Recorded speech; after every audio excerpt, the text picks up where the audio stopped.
C'est parti pour le grand débrief de la tech. Aujourd'hui, autour de la table, nous avons des personnes qui sont venues à vélo, en trottinette, qui ont bravé la grève. Merci beaucoup à tous les trois. Jean-Christophe Le Toquin, cofondateur de Stiza, réseau mondial de lutte contre la violence sexuelle par l'image. Merci beaucoup d'avoir fait tout ce chemin jusqu'au studio de Smartech. Alain Staron, merci aussi, fondateur et PDG d'Artifil, je le répète, notre disrupteur préféré.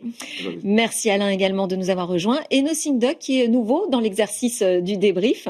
Enchanté, bienvenue. Merci aussi d'avoir fait tout ce trajet. Vous êtes directeur du pôle Data, IA et Cyber du cabinet de conseil MC2I. Alors, de quoi allons-nous débattre aujourd'hui? On va parler de l'annonce de l'arrivée d'un contrôle parental dans ChatGPT. Tout ça annoncé dans le cadre d'un suicide d'un adolescent. Est-ce que vous pensez que c'est rassurant comme prise de décision de la part d'OpenAI ou alors que c'est vraiment la fausse bonne idée? J'entendrai vos points de vue tout à l'heure. On va parler aussi des nouvelles lunettes de Meta et de ses innovations pour chacun aussi donner son avis. Est-ce que vous vous dites waouh, c'est vraiment génial tout ce secteur de la tech, on est en train de vivre un moment important parce qu'il y a vraiment de nouveaux appareils qui vont nous connecter au réseau, ou alors ça vous fait peur? Mais on commence avec un tout autre sujet, puisque la commission d'enquête parlementaire sur les effets psychologiques de TikTok sur les mineurs, présidée par le député Arthur Delaporte, a rendu ses conclusions début septembre. Et nous sommes connectés avec sa rapporteuse, Madame la députée pour Ensemble pour la République de la Marne, Laure Miller. Bonjour. Bonjour. Merci aussi de nous rejoindre à distance. On a vu déjà beaucoup de commentaires autour de vos travaux et des résultats de l'enquête de la commission. TikTok présenté comme finalement le pire du pire. Est-ce que c'est ça vraiment, selon vous, le pire des réseaux sociaux aujourd'hui, TikTok, pour les mineurs? Alors, c'est en effet le sentiment qu'on avait en tout cas moi, lorsque j'ai proposé la création de cette commission d'enquête, donc au début de l'année, parce que on voit bien que c'est en tout cas celui qui est à la fois qui attire le plus la jeunesse aujourd'hui. On voit bien l'explosion de l'usage de TikTok depuis finalement le Covid, donc juste après sa création jusqu'à aujourd'hui. On voit bien que voilà, ça va de façon crescendo et que par ailleurs c'est celui qui est le plus redoutable, on va dire, en termes d'addiction, mais aussi en termes de mauvaise modération. En tout cas, c'est ce qu'on a pu percevoir à travers les travaux qu'on a effectués pendant les 4-5 derniers mois. Et c'est la raison pour laquelle, en effet, on a choisi de pointer du doigt TikTok, tout en disant bien, dans un second temps, qu'en réalité, ce qu'on voit, c'est que les autres réseaux sociaux tentent à copier TikTok, puisqu'il est extrêmement addictif et extrêmement redoutable, et que donc les préconisations qu'on formule à l'issue de ces travaux portent finalement sur l'ensemble des réseaux sociaux, s'agissant en tout cas de notre jeunesse. Oui, c'était ma question. Est-ce que vos recommandations peuvent vraiment s'appliquer à tous les réseaux sociaux? Est-ce qu'il y a des spécificités notables chez TikTok? Est-ce que la question aussi d'un réseau social piloté par la Chine pose un problème, selon vous, spécifique pour le public le plus jeune?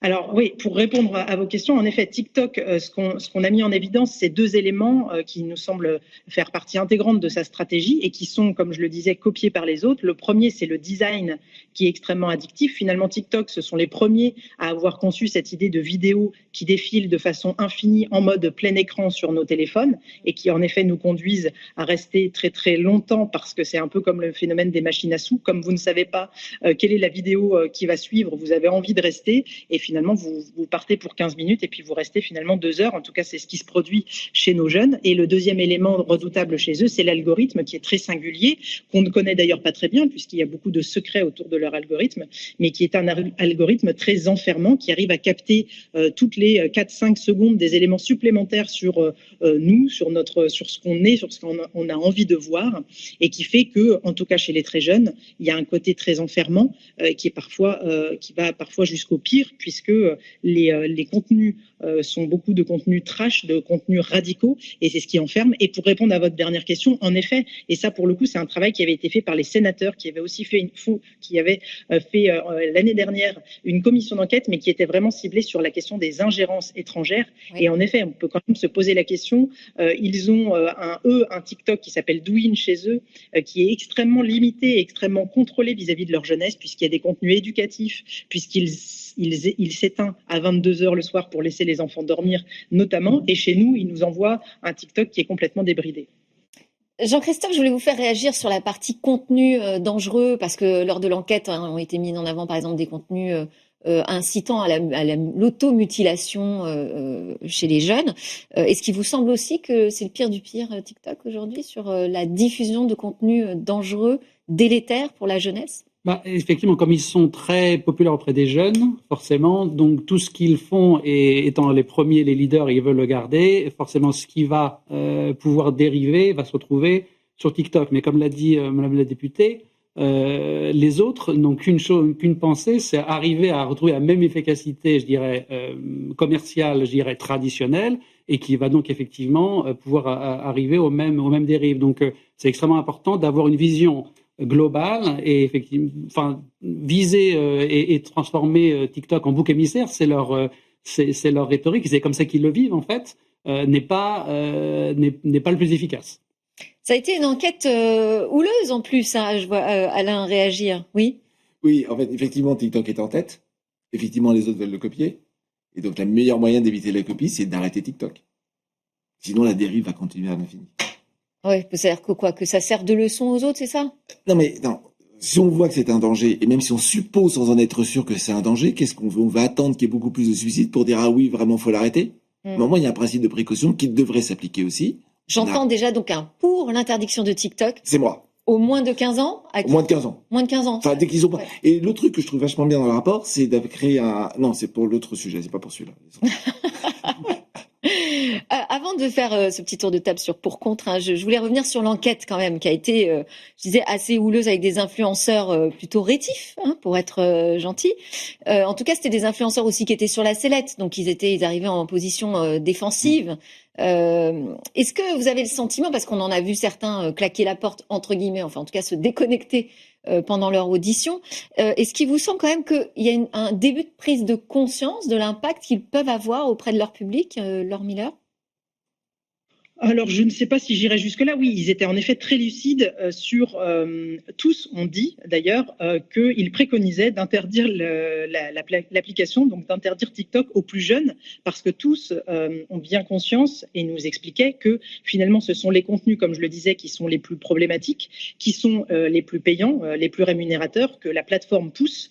Et donc, eux l'ont très bien compris et l'appliquent à leur propre façon de faire sur TikTok en particulier. Donc, ils savent que c'est des vidéos sur lesquelles il faut les premières secondes attirer les gens. Et donc, comment est-ce qu'on attire ? On attire en allant vers le trash, en allant vers quelque chose de très radical pour que les gens restent. Donc, ils étaient très lucides, mais finalement, c'est juste les profiteurs d'un système qui existe à travers la logique TikTok et la stratégie TikTok. Donc, l'idée n'était pas de les blâmer particulièrement ou de faire de moraliser cette commission d'enquête. C'était simplement, moi, je trouve, l'intérêt, comme en plus on en a beaucoup entendu parler, de montrer aussi aux parents, voilà, en fait, ces influenceurs-là, ces TikTokers, eh bien, c'est ce que regardent vos enfants, parce qu'en fait, tous les parents connaissent TikTok, mais est-ce que beaucoup de parents sont déjà allés sur l'application pour regarder les comptes les plus suivis par la jeunesse aujourd'hui ? Ça, c'est moins sûr. Et donc, c'était une manière de dire, vous voyez, voilà, ceux-là, ils sont suivis par des millions de jeunes dans notre pays et ailleurs, et voilà à quoi ça ressemble. Et il y a une suite qui sera donnée sur les contenus qu'ils diffusent et qui sont parfois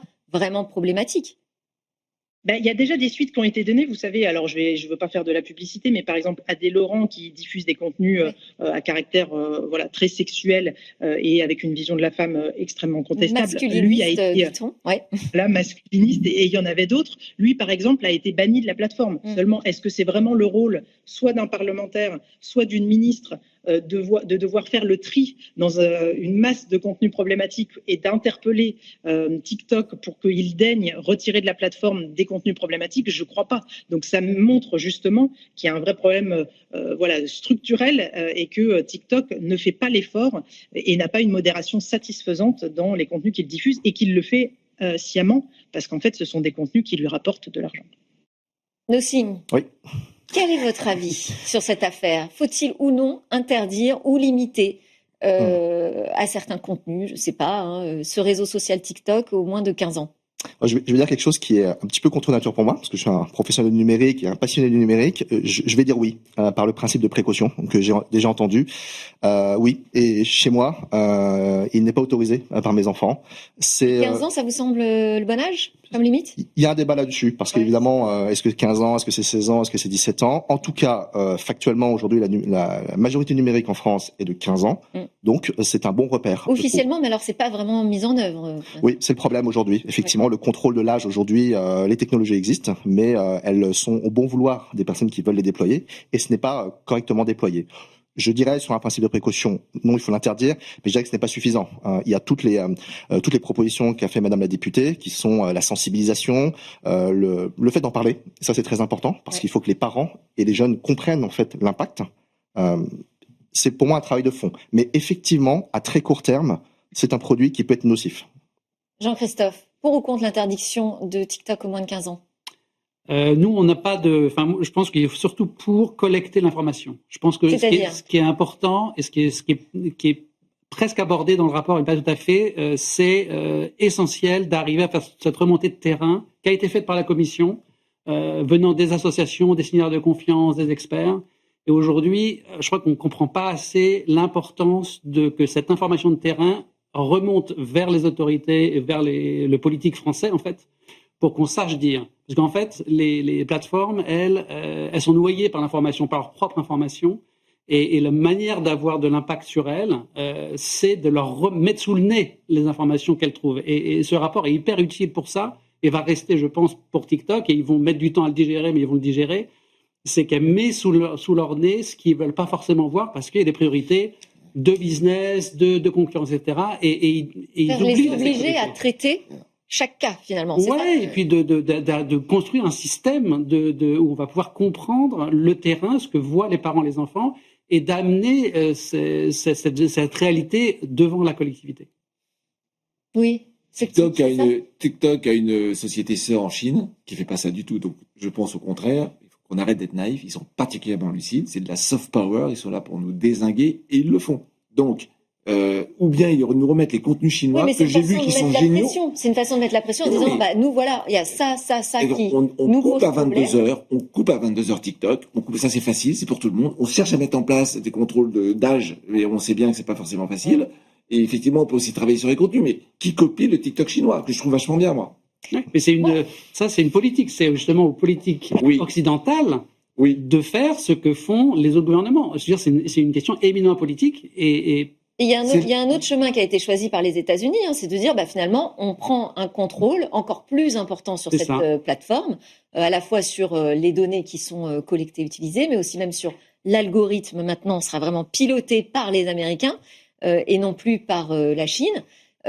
Finalement, moi je voulais vous faire réagir là-dessus, Madame Miller, c'est que en proposant une interdiction de TikTok aux moins de 15 ans, on fait reporter la responsabilité sur les parents qui contrôlent pas suffisamment ce que font leurs enfants.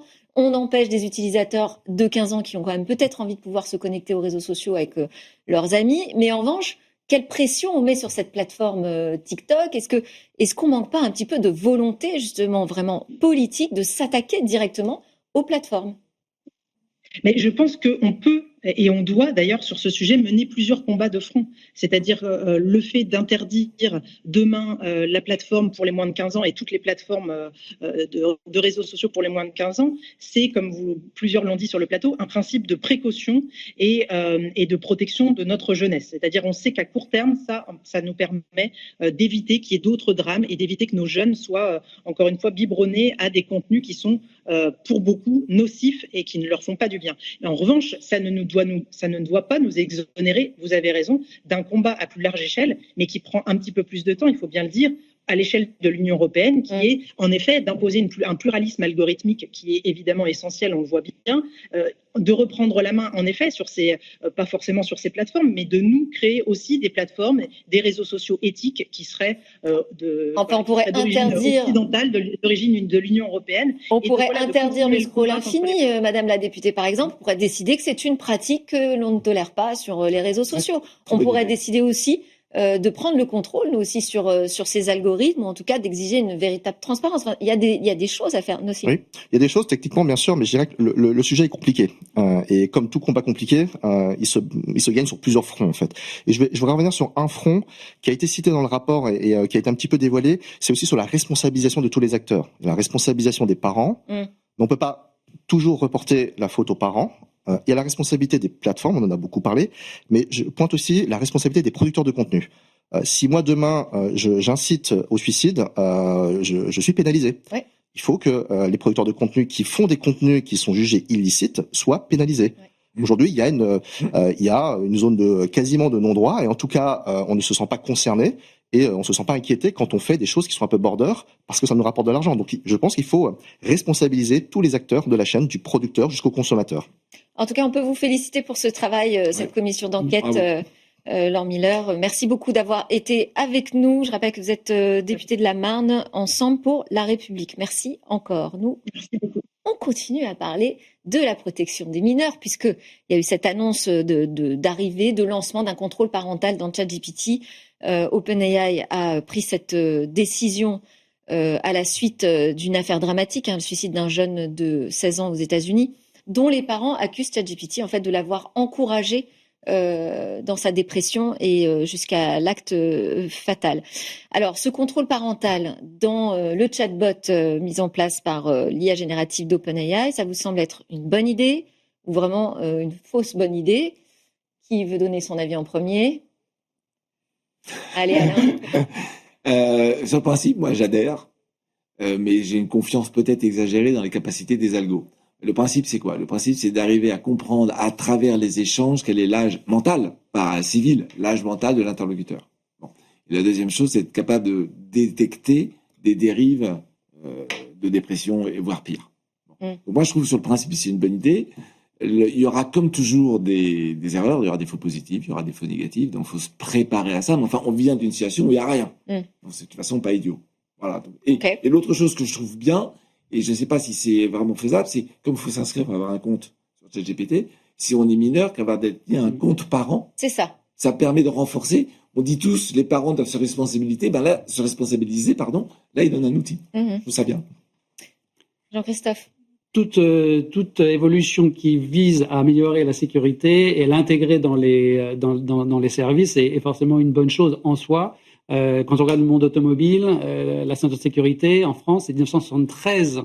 C'est 90 ans après la création de la voiture. Donc là, ChatGPT, on est à 2 ans, quelques années. Déjà, ils commencent à mettre des dispositifs et ça va devenir vraiment une attente forte des citoyens. Donc ça, c'était un sujet d'ailleurs du côté des fournisseurs d'accès. Ça a pris un petit peu de temps à se mettre en place. Le contrôle parental, c'est devenu maintenant la ceinture de sécurité basique. Pour autant, ça nous a pas protégés de tous les dangers. Non, après, rien n'est parfait. Donc, ça sera intéressant effectivement de voir comment ils l'installent. Là, c'est toujours la question pour l'Europe qui n'a ni la puissance technologique américaine, ni la puissance politique chinoise. On a, une force qui est comme un cadre, je dirais, droits de l'homme, droits humains, état de droit qui est intéressant. Mais pour que ça ait de la valeur, il faut qu'on puisse remonter de l'info chez nous. C'est-à-dire que toute politique qui dise on va pousser les acteurs techno à se responsabiliser tout seuls, ça veut dire qu'on reste aveugle sur ce que voient nos citoyens, nos parents. Donc pour l'Europe, c'est essentiel qu'on développe le réflexe, il n'est pas là aujourd'hui, de dire il faut que l'on ait une remontée de terrain extrêmement proche, qu'on sache ce qui se passe chez nous avant de pousser nos citoyens, nos parents, nos enfants à aller parler à ChatGPT, à TikTok, etc. Parce que si on est aveugle, on peut pas comprendre où on va. Ouais. On pourrait aussi leur dire d'aller sur Mistral. Aussi. Interroger le chat. C'est ça. Nocine, votre avis sur le contrôle parental? Moi, mon avis, c'est qu'avant le contrôle parental, je souhaiterais déjà un mode enfant. C'est-à-dire un mode où, quand les enfants l'utilisent, déjà, il y a une sécurité sans contrôle parental. Ça, c'est pas difficile à faire. Technologiquement, c'est très simple à faire. La question est, est-ce que c'est Je ne sais pas rentable. si c'est si simple à faire d'ailleurs. C'est très simple, parce que la question dans les interviews de l'IA. vous filtrez en fait le contenu. Le propre de ces outils, c'est de sélectionner la bonne information. Il suffit de rentrer dans les algorithmes le fait de filtrer des informations qui ne soient pas, on va dire, accessibles à des mineurs. Et ça, il suffit de définir ce qu'on entend par là. Il va être très limité. Est-ce que les jeunes vont avoir envie de l'utiliser? Parce que finalement, très vite, il va dire ça, je peux pas. Les jeunes, ils veulent toujours du trash. Donc ça va pas, faut tant pis s'ils en ont pas envie, mais à un moment, faut les protéger d'eux-mêmes. Confident. C'est pas forcément trash. C'est vrai. Mais voilà, si l'adolescent peut plus parler de sa détresse, il va plus aller vers ChatGPT. Un mode enfant, ça veut pas dire forcément interdire les contenus. Ça veut dire les présenter d'une certaine manière qui soit acceptable et adaptée pour son public, en fait. Et puis, je dirais que là, on parle de contrôle parental. Moi, je préfère le terme plutôt d'accompagnement parental. Parce que le principe, en fait, d'un contrôle parental, c'est la première chose à laquelle on pense, c'est le blocage, en fait. Or, ce genre d'outil est très important quand même pour le développement et l'appropriation du numérique. Et donc, moi, je préfère plutôt des outils qui permettent effectivement d'avoir des comptes famille, qui permettent de créer une forme de lien entre les parents et les enfants, qui permettent aux parents d'accompagner dans, on va dire, l'utilisation correcte de ce genre d'outils. Mais bon, est-ce qu'un ado de 14-15 ans va continuer à se confier sur ce qu'il pense ou sa colère vis-à-vis de ses parents? Parce que parfois c'est ça, hein. Dire, il m'énerve, mon père, nanana, et ma mère. N'en parlons pas. S'il sait que justement il partage son compte avec ses parents, enfin, je veux dire, est-ce que ça a un sens véritablement pour moi? Je m'interroge sur le sens, l'utilité de ce contrôle parental dans un chatbot qui est utilisé par les jeunes visiblement pour se confier, trouver, tiens, comment je vais aller séduire machine. Voilà, tout ce qui nous passe par la tête quand on est adolescent, on n'a pas envie de le partager avec ses parents. Non, mais ça, donc on arrête d'utiliser ChatGPT s'il y a un contrôle parental. Non, je pense pas. Je pense que dans le numérique, vous pouvez faire beaucoup de choses. L'imagination est très forte et la technologie est là. Vous pouvez imaginer beaucoup de choses. On peut très bien trouver des mécanismes de contrôle sans partager, par exemple, l'historique et la vie privée, sans que le jeune sente que sa vie privée soit ouverte, y compris à ses parents. Il y a plein de mécanismes possibles. C'est une question de volonté, c'est une question de conception. Tout à fait possible. On fait des choses très, très importantes et très intéressantes quand il y a du business. Là, il faut le faire aussi sur un angle qui est différent, qui est l'angle des valeurs, en fait. Jean-Christophe, est-ce qu'il y a d'autres solutions qui pourraient être mises en œuvre? Parce qu'il y a effectivement, pour moi, il y a un problème de responsabilité de la part d'OpenAI, mais plus seulement. De mettre entre toutes les mains, finalement, des technologies hyper puissantes dont on ne sait plus tellement comment on peut avoir le contrôle dessus. Aujourd'hui, on est dans une société qui privilégie, je dirais, l'innovation, on lance ses produits, et puis après, les produits sont, parfois à l'insu de leurs créateurs, détournés par l'utilisateur. Donc ça, on fait ça avec la voiture, on revient... Donc ça, pour l'instant, on n'autorise pas les voitures autonomes à rouler n'importe comment, n'importe où. Oui. On met des limites. Et là, on n'a pas, comme c'est dans le monde réel, on a peut-être, au monde virtuel, on a moins le réflexe de comprendre la dangerosité de ça. Et ça pose la question, et c'est souligné par le rapport de Mme Miller, sur l'importance justement de comprendre l'environnement dans lequel on travaille. Et si et on est dans cette logique de liberté, et ça va pas changer. À partir de là, et effectivement, les enfants ne vont pas parler avec leurs parents. Donc, quel est le tissu, je dirais, éducatif et collectif qu'on met en place près du terrain? Et on est dans un terrain politique. Il faut, je pense, moins se focaliser sur les gens qui sont hors de notre portée et plutôt mailler le terrain et se focaliser là-dessus, où là, on a un contrôle. Et on est peut-être trop ébloui collectivement par les TikTok et les grands acteurs. Alors qu'en fait, notre champ d'action à nous, il est on a la matière, en fait. On a la matière et on la laisse partir en dehors de notre contrôle. Donc, et puis peut-être qu'il faut imposer aussi dans ces outils des messages pour faire de la pédagogie de l'éducation numérique. Comment fonctionne ce chatbot? Quelles sont ses limites? Quelles sont ses compétences et ses incompétences? Et ça, on devrait imposer ces messages d'alerte systématiquement. On n'a plus beaucoup de temps. Il nous reste 4 minutes pour notre dernier sujet. Je voulais vous faire réagir sur l'innovation présentée dans les nouvelles lunettes par Meta, les lunettes connectées. Donc, les Meta Ray-Ban Display, c'est leur nom désormais, qui intègrent un écran couleur capable d'afficher des messages, des notifications, des photos. Enfin voilà, c'est super. On peut le piloter désormais grâce à un bracelet. Donc à partir de gestes, on n'a plus besoin de sortir son smartphone. Selon Mark Zuckerberg, sa vision, c'est véritablement de dire c'est le futur, c'est la nouvelle plateforme numérique.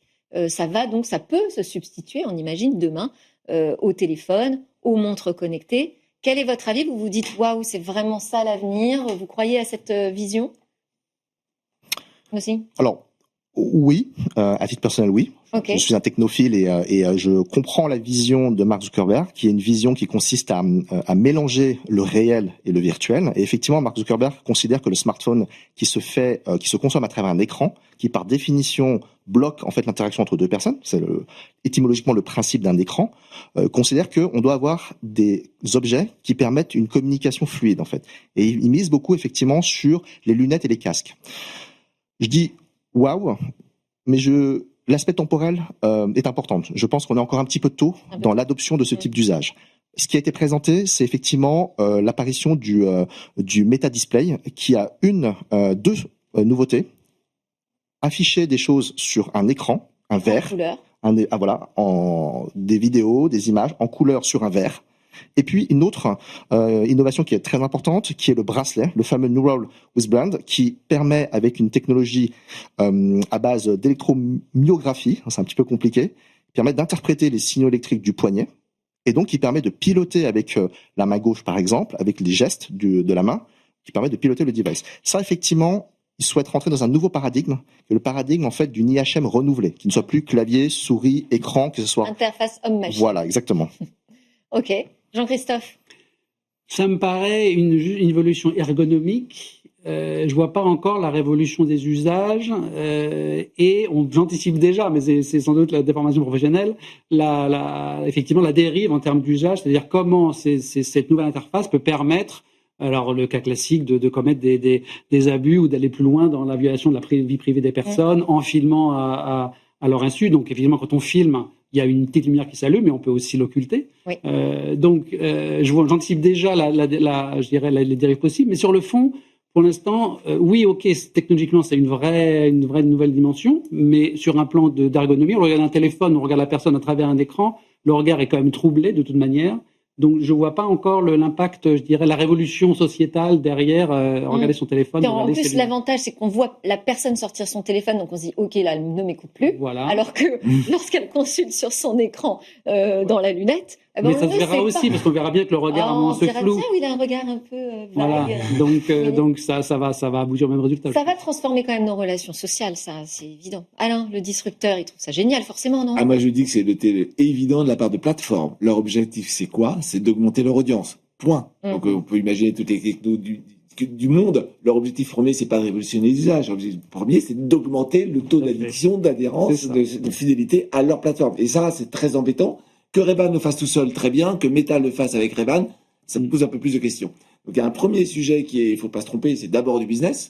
Après, il y a effectivement plein de sujets de comment je fais pour loucher. Enfin, là, la vie privée, on abandonne. Et mon deuxième sujet, c'est que non seulement c'est in, mais c'est out. C'est-à-dire que Meta sera ce que chacun regarde. Allez, ce sera ce que chacun écoute. Le dernier mot de ce débrief qui était en direct sur la chaîne Bismart. Merci à tous de nous avoir suivis. Merci à mes invités, Jean-Christophe Le Toquin de Stiza, Alain Staron d'Artifil et Nothing Duck de MC2I. À très vite sur Bismart.